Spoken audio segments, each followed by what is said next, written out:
موسیٰ علیہ الصلوۃ والتسلیم کے زمانے میں جو فرعون تھا، فرعون جو ہے کوئی ایک شخص نہیں ہے جس کو ہم فرعون کہتے ہیں۔ فرعون بادشاہ ہے، مصر کا جو بادشاہ ہوتا تھا اس کا لقب فرعون ہوتا تھا۔ تو اس طرح کے تقریباً 18 فرعون آئے ہیں، 17 یا 18 فرعون آئے ہیں اس زمانے کے۔ یہ جو فرعون تھا بڑا ظالم و جابر تھا، شدت پسند تھا موسیٰ علیہ السلام کے زمانے میں، آپ سے پہلے۔ اس نے خواب دیکھا تھا، اس نے ایک خواب دیکھا اور اس سے وہ گھبرا گیا، یعنی ایک ستارہ ٹوٹ کر کے اس کے گھر پر گر گیا ہے جس سے آگ لگ گئی ہے، یا اس کی گود میں گرا یا اس کے گھر پر گرا جس کی وجہ سے سب آگ لگ گئی اور سب جل گیا ہے۔ دوسرے دن وہ پریشان ہو کر کاہنوں سے اپنے خواب کی تعبیر پوچھنے لگا۔ تو جو بڑے اس وقت کے مشہور کاہن تھے انہوں نے بتایا کہ عنقریب بنی اسرائیل میں ایک بچہ پیدا ہوگا جو تیری سلطنت کو ہلاک کر دے گا، تیری سلطنت کو ختم کرنے کا سبب بنے گا۔ تو اس نے اسی دن بنی اسرائیل کے ساتھ ایسی نفرت کا اظہار کیا، کیونکہ وہ بنی اسرائیل میں نہیں تھا، ان کو قبطی کہتے ہیں۔ فرعون جو ہے جس خاندان سے، ان کو قبطی کہا جاتا ہے۔ یہ ایک روایت میں ہے بنو عمالقہ جس خاندان سے وہ تعلق رکھتا تھا۔ بہرحال تو اس نے بنی اسرائیل کے لیے اعلان جاری کر دیا اپنے محل سے، شاہی محل سے، کہ جو بھی بچہ پیدا ہوگا اسے قتل کر دیا جائے گا، جو لڑکا پیدا ہو اسے قتل کر دیا جائے گا، لڑکیوں کو نہیں مارا جائے گا۔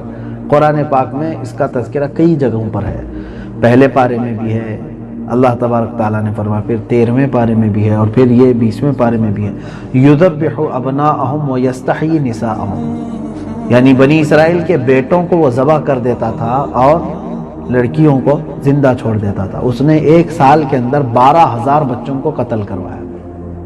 کس وجہ سے؟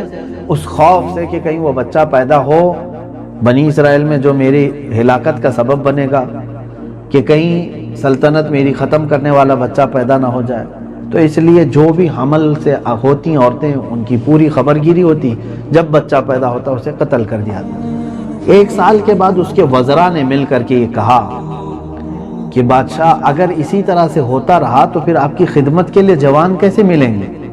آپ کے خدمتگار جب بوڑھے ہو جائیں یا پھر یہ ریٹائرڈ ہو جائیں تو نئے خدمتگار آپ کو کیسے ملیں گے اگر سب کو قتل کیا جائے؟ فوج میں آپ کے کون رہے گا؟ پھر اس نے یہ کیا کہ ٹھیک ہے، 1 سال قتل کر دیا جائے گا اور 1 سال چھوڑ دیا جائے گا۔ 1 سال قتل کیا جائے گا بچوں کو اور 1 سال چھوڑ دیا جائے گا۔ وہی تھیوری شاید کورونا کے سسٹم میں لائی گئی ہے کہ صبح 7 سے لے کر شام کے 7 تک چھوڑ دیا جائے گا، بعد میں پھر بند کر دیا جائے گا۔ بھائی سمجھ میں آنے کی یہ بات ہے کہ بچہ پیدا ہونے والا وہ کسی بھی سال پیدا ہو سکتا ہے، 1 سال چھوڑنا اور 1 سال قتل کرنا۔ تو کبھی کبھار ایسا ہوتا ہے کہ کچھ لوگ صرف خوف طاری کرنے کے لیے کچھ چیزوں کو لے کر کے چلتے ہیں۔ بہرحال اللہ رب العزت خفیہ تدبیر کرنے والا ہے، تم چاہے جتنے بھی مکر کرو، ہیلے کرو، دھوکے کرو، تدبیریں بناؤ، خفیہ پلان بناؤ، لیکن اللہ غالب تدبیر فرمانے والا ہے۔ اسی زمانے میں حضرت موسیٰ علیہ السلام کی ولادت ہونی تھی۔ جس سال قتل کا آرڈر تھا کہ اس سال جو بھی بچہ قتل ہوگا، اسی سال موسیٰ علیہ السلام کی ماں حمل سے تھی۔ اب جب بچے کی ولادت کا وقت قریب آیا تو حضرت موسیٰ علیہ السلام کی ماں کو اللہ تعالیٰ نے القاء فرمایا۔ اللہ تبارک و تعالیٰ اپنے بندوں کو جو اپنے پیغامات بھیجتا ہے اس کی کئی قسمیں، نبیوں کو جو بات بھیجتا ہے اس کو وحی کہتے ہیں۔ وہ یا تو فرشتوں کے ذریعے بھیجتا ہے یا براہ راست ان کے دماغ پر یا دل پر اتارتا ہے، وہ وحی ہوتی ہے۔ اور پھر انبیاء کے علاوہ جن کو بھیجتا ہے، وہ صالحین ہو، اولیاء ہو، ان کو اس بات کو الہام کہتے ہیں یا القاء کہتے ہیں، یعنی اللہ کی طرف سے یہ بات ڈال دیا جانا۔ وہ ہو سکتا ہے مومنین کو بھی اللہ تعالیٰ ایسی باتیں غیب سے ان کے دلوں میں ڈال دیتا ہے۔ تو حضرت موسیٰ علیہ السلام کی ماں کے دل میں اللہ نے یہ بات ڈالی۔ قرآن میں ہے وَأَوْحَيْنَا إِلَىٰ أُمِّ مُوسَىٰ، ہم نے موسیٰ کی ماں پر وحی کی، وحی سے مراد یہاں پر القاء ہے کہ تم تہخانے میں چلی جاؤ، نیچے چلی جاؤ جہاں بچے کی ولادت آسانی سے ہو سکے، گھر کے نیچے والا حصہ جہاں موسیٰ علیہ السلام کی ولادت ہو گئی۔ اب وہ صحیح سلامت دنیا میں تشریف لائے، خوبصورت بچے کی شکل میں۔ موسیٰ علیہ السلام کی ماں خوف اور گھبراہٹ کی شکار تھیں کہ اب اس بچے کا کیا کریں گے، فرعونیوں کو اگر خبر ہو گئی تو یہ میرا بچہ مارا جائے گا۔ تو اللہ تبارک و تعالیٰ نے ان کے دل میں یہ بات ڈالی کہ ایک صندوق لو اور اس صندوق میں اس بچے کو رکھو اور اس کو دریا میں بہا دو۔ کیا کوئی پیدا شدہ بچے کی ماں ایسا کر سکتی ہے؟ اللہ تبارک و تعالیٰ نے فرمایا کہ اذ اوحینا الی ام موسیٰ ما یوحیٰ ان اقذفیہ فی التابوت فاقذفیہ فی الیم، یہ 16ویں پارے کی آیت ہے کہ تم اس کو جو ہے ایک تابوت میں رکھو، ایک صندوق میں رکھو اور پھر اس کو سمندر میں بہا دو۔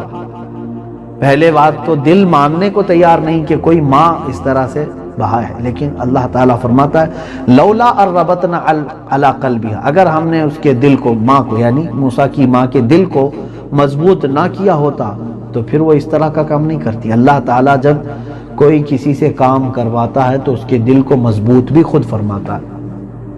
آپ موسیٰ علیہ السلام کی ماں نے ایک صندوق میں رکھا اور اس کے بعد پانی میں بہا دی۔ موسیٰ علیہ السلام کی ایک بڑی بہن تھی، حضرت موسیٰ علیہ السلام کی ماں نے اپنی اس بڑی صاحبزادی سے، بیٹی سے کہا کہ بچی دیکھتے رہنا یہ صندوق بہتا ہوا کہاں جاتا ہے۔ وقالت لأختہ قصیہ فبصرت بہ عن جنب، کہ تم اس کے پیچھے پیچھے چلتے جاؤ اور دیکھتی رہو کہ یہ کہاں جاتا ہے، تھوڑا دور رہنا۔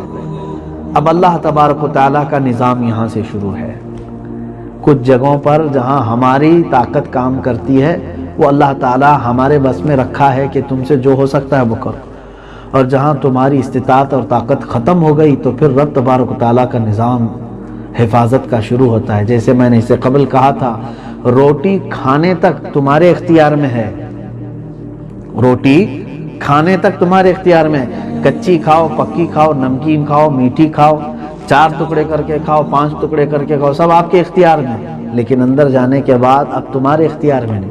اس ایک روٹی سے گوشت کتنا بننا ہے، خون کتنا بننا ہے، منی کتنی بننی ہے، پیپ کتنا بننا ہے، اور پھر فضلہ کتنا بننا ہے، یہ کون کرتا ہے؟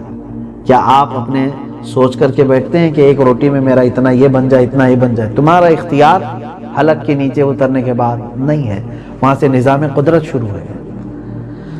اللہ تبارک و تعالیٰ نے موسیٰ علیہ السلام کو سمندر میں بہانے کا حکم دیا۔ اب اس کے بعد حفاظت کس طرح سے فرما رہا ہے؟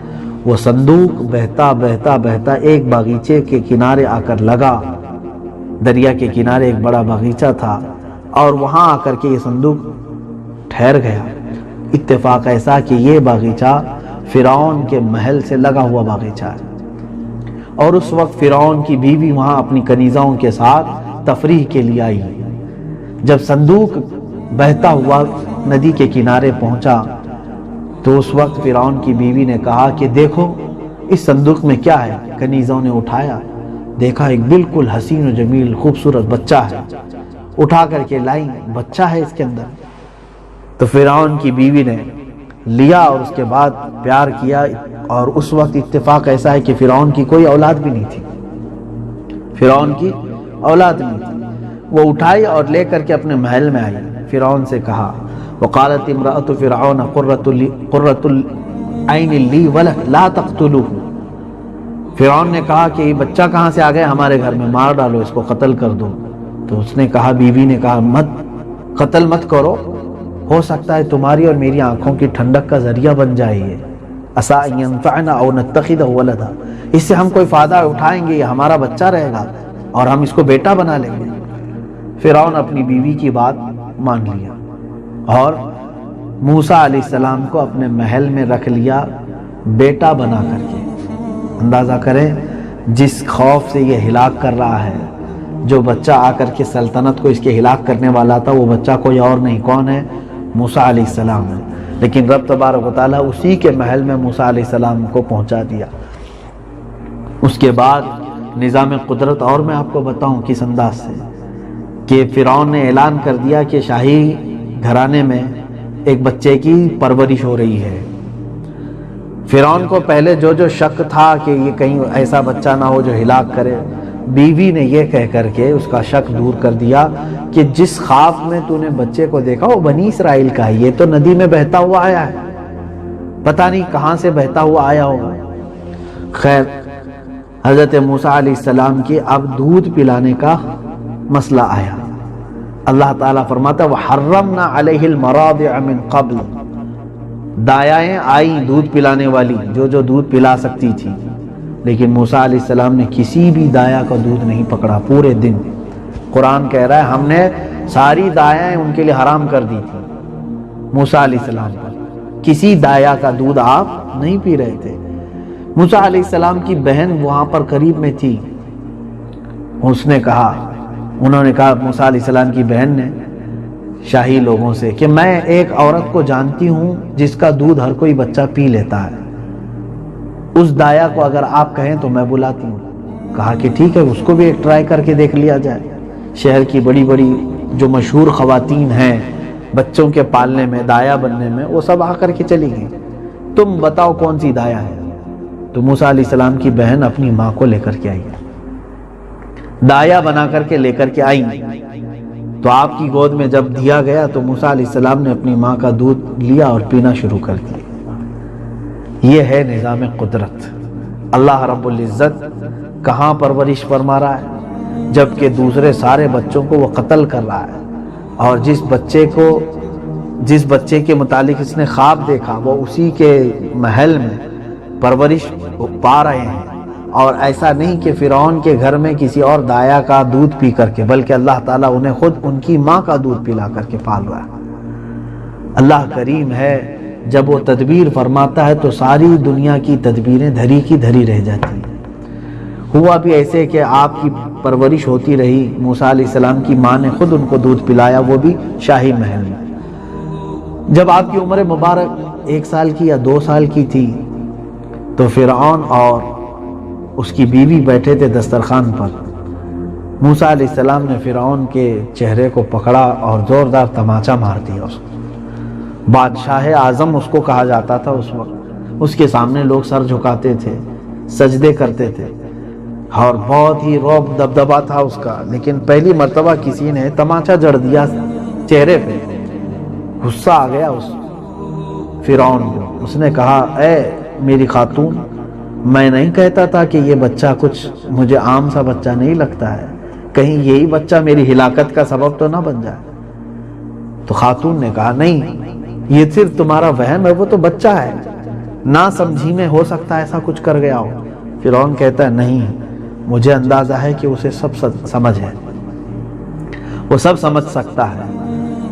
تو پھر امتحان لیا گیا ایک خاتون، یعنی فرعون کی بیوی اور فرعون کے درمیان یہ معاملات چلنے لگے۔ تو فرعون کی بیوی نے کہا کیوں نہ ہم اس بچے کا ٹیسٹ لے لیں، ایک امتحان لے لیں، تم کہتے ہو یہ بہت سمجھ کر کے تمہیں مارا ہے، میں کہتی ہوں نہیں۔ تو ایسا کرتے ہیں، ایک برتن میں انگارے لے آئیں، کوئلے گرم لال، اور ایک برتن میں پھول لے آئیں، چونکہ بچے عموماً لال چیز کو پکڑتے ہیں، لال چیز کو۔ اگر بچہ پوری طور پر سمجھدار ہے تو آگ کی طرف نہیں جائے گا، وہ پھول اٹھا لے گا، اور اگر نہیں سمجھ ہے تو اس کا مطلب ہے وہ آگ بھی پکڑ سکتا ہے۔ ایک برتن میں آگ اور ایک برتن میں پھول لا کر کے رکھے گئے۔ موسیٰ علیہ السلام کی عمر اس وقت غالباً 1 سال یا 2 سال کے بیچ میں ہے۔ تو حضرت موسیٰ علیہ السلام وہ اللہ کے نبی ہیں، کیسے نہیں سمجھ ہو سکتی؟ اللہ تبارک و تعالیٰ اپنے نبیوں کو کامل عقل دے کر دنیا میں بھیجا ہے، کامل عقل ہوتی ہے۔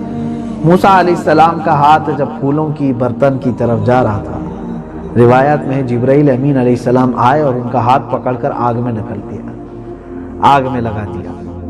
حضرت موسیٰ علیہ السلام نے آگ کی وہ ڈلی اٹھائی، کوئلہ اٹھایا اور اپنے منہ کی طرف لے گئے، جس سے ان کے منہ میں اور زبان بھی جل گئی تھوڑی سی۔ یہ خدا کی مصلحت تھی۔ اللہ تبارک و تعالی حضرت موسیٰ علیہ السلام کی حفاظت فرما رہا تھا، یہ مصلحتاً یہ تمام کام ہوئے، جس کی وجہ سے آپ کی زبان مبارک میں تھوڑی لکنت بھی باقی رہ گئی زندگی میں، کیونکہ قرآن پاک میں آپ نے خود فرمایا وَأَخِي هَارُونُ هُوَ أَفْصَحُ مِنِّي لِسَانًا، اے اللہ میرا بھائی ہارون مجھ سے زیادہ فصیح ہے زبان میں، یعنی زبان بولنے میں۔ اور ایک دعا انہوں نے کی تھی رب اشرح لی صدری ویسر لی امری واحلل عقدۃ من لسانی، اے اللہ میرے سینے کو کشادہ کر دے اور معاملات کو آسان کر دے، اور میری زبان میں جو لکنت ہے اس کو دور کر دے۔ یہ موسیٰ علیہ السلام کی دعا ہے کہ لوگ میری بات کو سمجھ سکیں.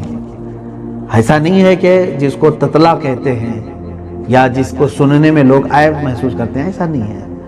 ہلکی سی کسی چیز کی ہو سکتی ہے، کیونکہ انبیاء میں عیب نہیں آ سکتا. نبیوں کو اللہ تعالیٰ نے کوئی ایسی بیماری نہیں دی جس کا لوگ مذاق اڑا سکتے ہو. ایسی کوئی بیماری نہیں جس سے لوگ گھن کرتے ہوں، نفرت کرتے ہوں. وہ ہلکی لکنت ہو سکتی ہے. بہرحال حضرت سیدنا موسیٰ علیہ الصلوۃ والتسلیم کی پرورش فرعون کے گھر میں ہی ہوتی رہی. پھر آپ جوان ہوئے، آپ کو ساری چیزوں کا علم تھا کہ آپ بنی اسرائیل سے ہیں اور یہ فرعون ہے.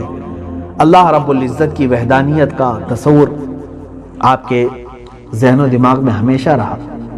ایک بار آپ کے ساتھ ایسا معاملہ ہو گیا، آپ شہر کے کنارے کسی جگہ جا رہے تھے تو آپ نے دیکھا ان کے خاندان والا ایک آدمی اور فرعونی، یہ دونوں لڑ رہے تھے. تو ان کے خاندان کا جو آدمی تھا وہ پکارنے لگا، وہ بنی اسرائیل کا تھا اور وہ ایک فرعونی تھا.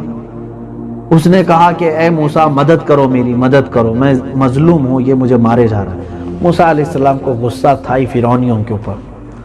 آپ نے ایک گھونسا لگایا اس کو، فَوَكَزَهُ مُوسَى فَقَضَى عَلَيْهِ. قرآن میں ایک آپ کی مار پڑی، وہ بیچارہ مر ہی گیا، وہ فرعونی ختم ہی ہو گیا.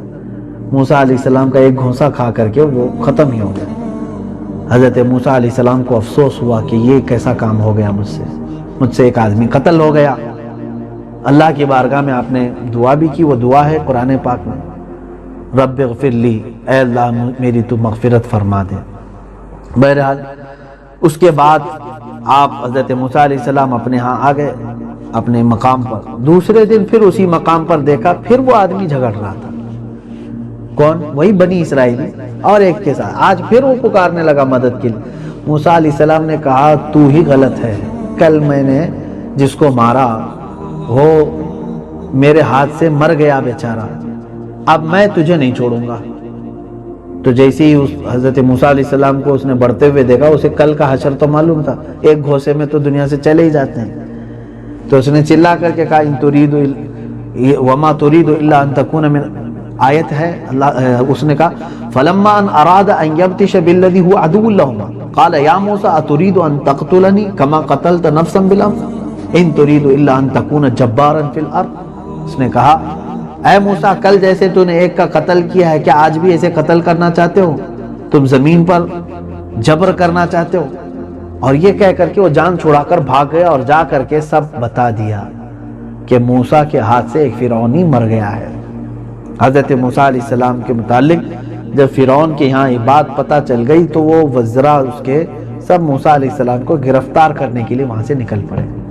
تو ایک نیک آدمی تھا، وہ آ کر کے موسیٰ علیہ السلام سے اس نے کہا اے موسیٰ فرعون اور فرعون کے وزیر اور اس کے سپاہی سب تمہیں گرفتار کرنے آ رہے ہیں، فوراً تم یہ شہر چھوڑ کر کے نکل جاؤ. حضرت یہ پورا تفصیل سے جیسے قرآن پاک میں اسی طرح سے اللہ تعالیٰ نے بیان فرمایا. موسیٰ علیہ السلام وہ شہر چھوڑ کر نکل پڑے. حضرت موسیٰ علیہ السلام وہاں سے جب نکلے تو مدین ایک جگہ کا نام قرآن پاک میں آیا. مدین شہر میں آپ پہنچے. اب ایک دوسرے گاؤں میں پہنچے تو ایک ایسے جگہ پر پہنچے جہاں کنویں پر بھیڑ لگی ہوئی تھی، بہت سارے لوگ پانی بھر رہے تھے اور آپ بھی اس کنویں کے پاس گئے کہ میں بھی کچھ پانی پی لوں. لوگ جو ہے اس پر ٹوٹے ہوئے تھے، لیکن کنارے دو لڑکیاں کھڑی تھیں جو بھیڑ میں نہیں آ رہی تھی، انتظار کر رہی تھی اپنے باری آنے. تو موسیٰ علیہ الصلوۃ والتسلیم بھیڑ کو ہٹا کر کے گئے اور ڈول سے پانی انہوں نے نکالا. مضبوط تھے اس وقت، جوان طاقتور تھے. پانی نکالا اور وہ جو بیچاری دور کھڑی لڑکیاں تھیں ان کو آپ نے پانی پلایا، خود بھی پیا اور ان دونوں لڑکیوں کو پانی بھر کے بھی دیا، مدد کیا. تو ان دونوں لڑکیوں نے کہا کہ اے نوجوان تو ہمارے ساتھ چل ہمارے گھر، ہم تجھے اس کی اجرت دلا دیں گے جو تو نے ہمارے ساتھ مدد کا معاملہ کیا ہے. ہمارے باپ بہت اچھے آدمی ہیں، بہت سخی آدمی ہیں، تمہیں اس کی اجرت دے دیں گے. حضرت موسیٰ علیہ السلام ان کے پیچھے چلتے رہے. یہ بھی قرآن پاک میں فَجَاءَتْهُ إِحْدَاهُمَا تَمْشِي عَلَى اسْتِحْيَاءٍ قَالَتْ إِنَّ أَبِي يَدْعُوكَ لِيَجْزِيَكَ أَجْرَ مَا سَقَيْتَ لَنَا. میرے باپ تمہیں بلا رہے ہیں، جو تم نے ہمیں پانی پلایا ہے اس کی اجرت دے دیں گے. موسیٰ علیہ السلام چلتے ہوئے ان کے گھر آئے. یہ گھر کوئی عام گھر نہیں تھا، یہ لڑکیاں جس گھر کی تھی ان کے باپ حضرت شعیب علیہ السلام تھے۔ شعیب علیہ السلام کی یہ دونوں بیٹیاں تھیں۔ حضرت موسیٰ علیہ السلام نے ان کے پاس اپنا پورا واقعہ بیان کیا تو انہوں نے کہا قال لا تخف، ڈرو مت، نجوت من القوم الظالمین، تم ایک ظالم قوم سے بچ کر کے آئے ہو، اب یہاں پر رہو، آرام سے رہو۔ ان کی بیٹیوں میں سے ایک نے کہا کہ ابا جان ان کو کچھ اجرت دے دیں، انہوں نے پانی پلایا ہے ہم کو اور پانی نکال کر کے دیا ہے۔ تو اجرت میں انہوں نے کیا کہا؟ حضرت شعیب علیہ السلام نے کہا میں اپنی ان دونوں بیٹیوں میں سے کسی ایک کا نکاح تمہارے ساتھ کرنا چاہتا ہوں۔ اور مہر میں کیا رکھا گیا؟ کہا کہ میرا باغیچہ ہے اس کی 8 سال رکھوالی کرو۔ حضرت موسیٰ علیہ السلام تیار ہو گئے، نکاح ہوا ان کی بیٹی کے ساتھ، اس بات پر کہ وہ 8 سال تک حضرت موسیٰ علیہ السلام بلکہ 10 سال ان کے ساتھ گزارے ان کے باغیچے میں۔ کس کے؟ حضرت شعیب علیہ السلام۔ اور اس کے بعد ایک وقت آیا جب اپنی خاتون خانہ کو لے کر، اپنی بیوی کو لے کر، جن کا نام تاریخ میں حضرت صفورہ بتایا گیا، وہ بڑی وفا شعار خاتون تھی، حضرت موسیٰ علیہ السلام ان کو لے کر کے چلے، کیونکہ اب سفر پر تھے تو ایک رات ایسی آئی کہ ان کو آگ کی ضرورت پڑی۔ آگ اس وقت ایسے نہیں کہ ماچس لگائے، لائٹر لگائے، کہیں سے آگ کے درخت ہوتے تھے، ڈالیاں ہوتی تھیں، ان کو پتھروں سے گھستے تو آگ نکلتی تھی۔ وہ تلاشنے کے لیے آپ پہاڑ کے اوپر گئے تو وہیں پر اللہ تبارک و تعالیٰ نے آپ کو نبوت عطا فرمائی، یعنی تاج نبوت عطا کیا، آپ کے نبی ہونے کے اعلان کا حکم فرمایا۔ موسیٰ علیہ السلام وہاں سے تشریف لائے اور اپنی خاتون کو، اپنی بیوی کو انہوں نے کہا کہ اللہ تعالیٰ نے مجھے تاج نبوت عطا فرمایا ہے اور حکم دیا ہے کہ اب میں جاؤں اور اللہ کی طرف لوگوں کو بلاؤں۔ اب جیسے ہی حضرت موسیٰ علیہ السلام کو تاج نبوت ملا، حکم کیا آیا جانتے ہیں؟ جاؤ اذهب الى فرعون انه طغى، جاؤ فرعون کے پاس، وہ بہت سرکش ہو گیا ہے، اس کو جا کر کے تبلیغ کرو۔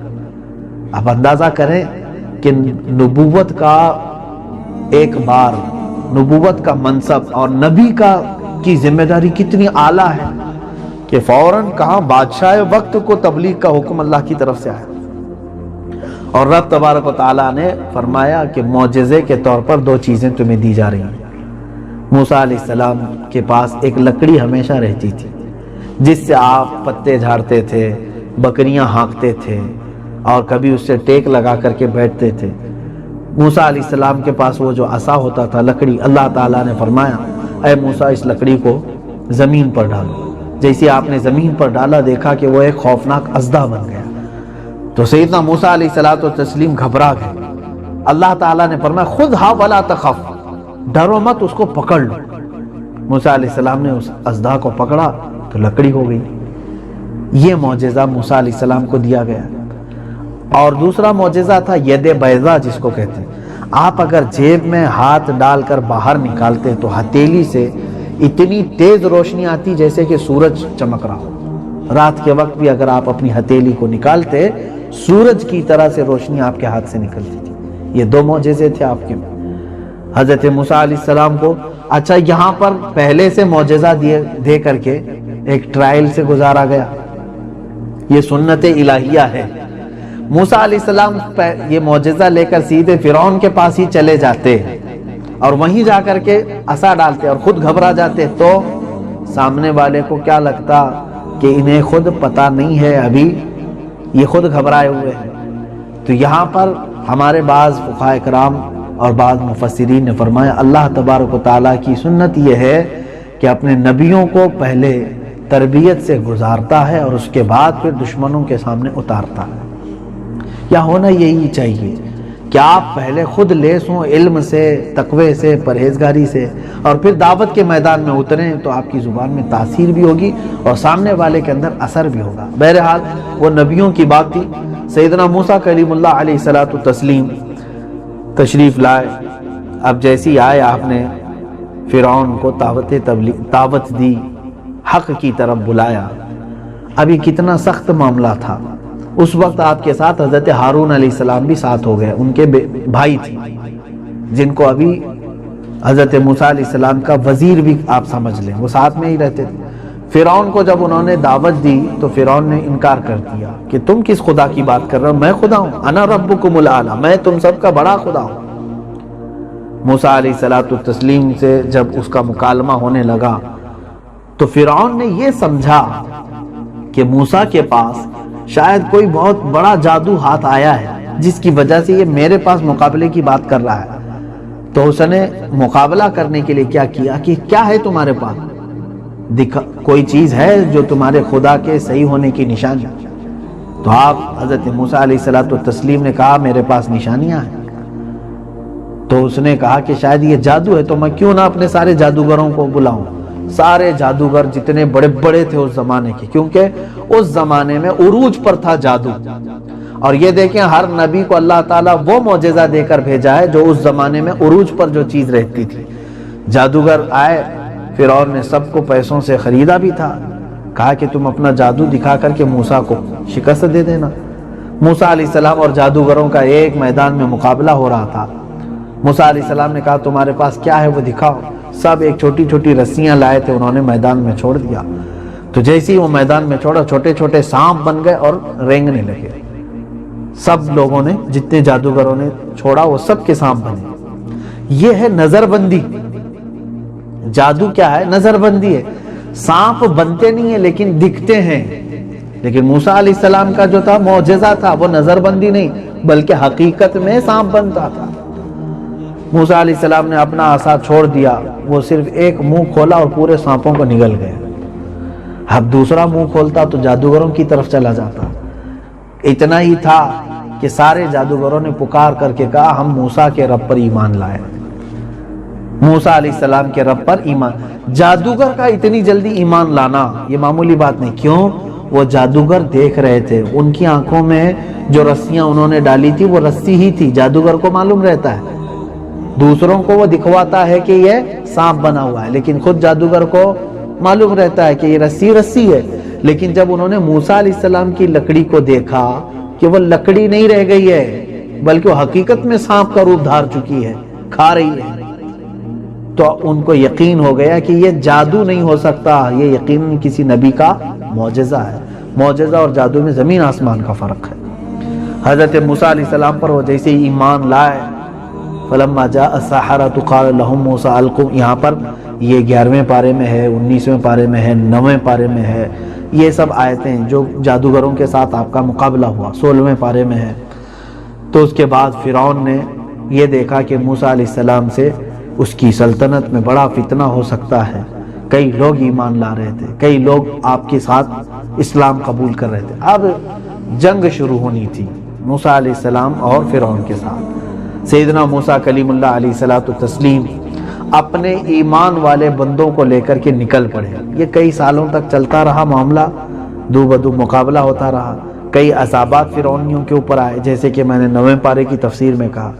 اس کے بعد فرعون نے ایک بہت بڑا لشکر تیار کیا، 1 لاکھ سے زیادہ کا لشکر، کہ موسیٰ علیہ السلام اور ان کے جتنے مومنین متبعین ہیں، ان کے امتی، سب کو ایک ساتھ ہلاک کرے۔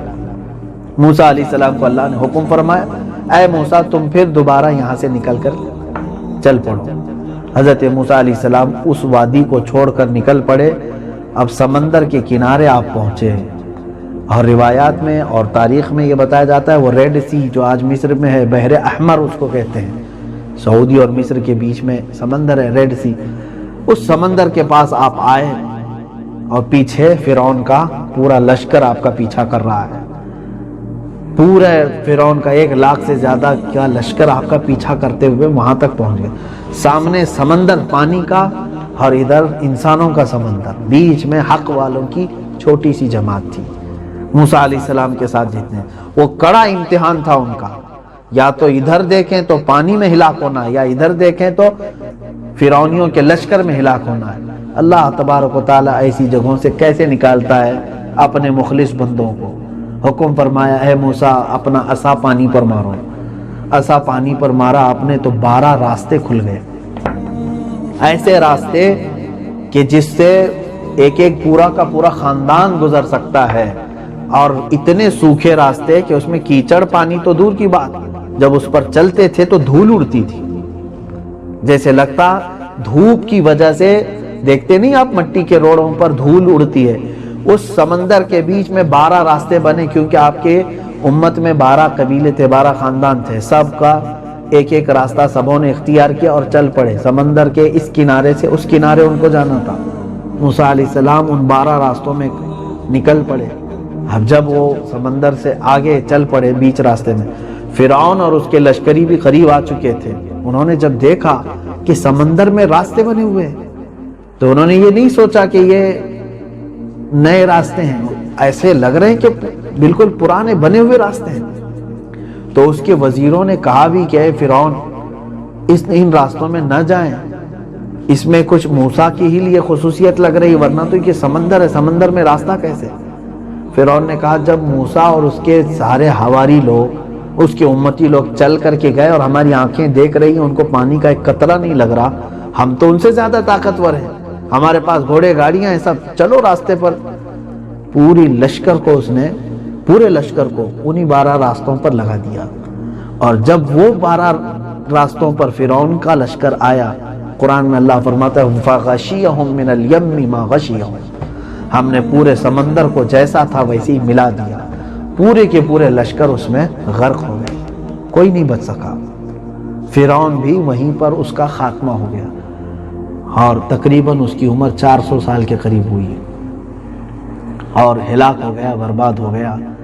لیکن قرآن کی ایک آیت ہے 11ویں پارے کی، اللہ تعالیٰ فرماتا ہے فَالْيَوْمَ نُنَجِّيكَ بِبَدَنِكَ لِتَكُونَ لِمَنْ خَلْفَكَ آیَةً، ہم تیرے بدن کو ویسے ہی محفوظ رکھیں گے تاکہ تیرے بعد آنے والوں کے لیے عبرت ہو۔ اس آیت کے بیس پر بہت سارے حکماء نے فرمایا فرعون کی لاش ملی سمندر کے دوسرے کنارے، کیونکہ سمندر نے بھی اس کو نہیں نگلا، زمین نے بھی نہیں لیا، تو ویسی کی ویسی پڑی رہی، تو اس کی لاش کو لے کر کے بعد میں کسی جگہ پر، یہ جو اہرامات ہیں مصر کے، ان میں رکھا گیا۔ برسوں کے بعد یہ سننے کو ملا کہ وہاں سے لاشیں نکالی گئیں۔ اب جو ممی ہیں مصر میں، وہی جو ایک اہرامات مصر بھی ہے، اور آپ سنیں گے کہ ایک میوزیم ہے قاہرہ میں، وہاں پر فرعون کی لاش بھی رکھی ہوئی ہے، اب اس پر نام لکھا بھی ہے فرعون کا، اور بھی کئی لاشیں وہ اس میوزیم میں رکھی ہوئی ہیں، ان کو حنوط کیا جاتا ہے، یعنی مسالے وغیرہ سال بھر میں ایک بار لگا کر کے، لیکن وہ اتنی گندی ہیں کہ دیکھیں تو آپ کو ابکیاں ہیں اس زمانے کی اگر وہ لاش ہے۔ واللہ اعلم بالصواب، اللہ ہی بہتر جانتا ہے، ہمیں تو نہ اس کی زیارت کرنی ہے، نہ ہی کوئی اس طرح کہ اس کو دیکھنا کوئی ثواب کا کام ہے، بلکہ لعنتیں بے شمار ہے اس پر، اللہ کا غضب ہے اس پر، اللہ کا عذاب ہے اس پر۔ لیکن اگر اللہ تبارک و تعالیٰ نے عبرت کے لیے رکھا ہے تو یقیناً سب کو عبرت حاصل کرنی بھی چاہیے۔ جس کو پوری زندگی میں کبھی بخار نہیں آیا اور جس نے اپنے خدا ہونے کا اعلان کیا، میں تمہارا سب سے بڑا رب ہوں، آج جس طرح بے بس بے مجبور لاچار ایک پیٹی میں پڑا ہوا ہے، تو اے لوگوں دیکھو جو اپنے دور میں خدا ہونے کا اعلان کرتا تھا، آج اس کو ہاتھ اٹھانے تک کی طاقت نہیں ہے۔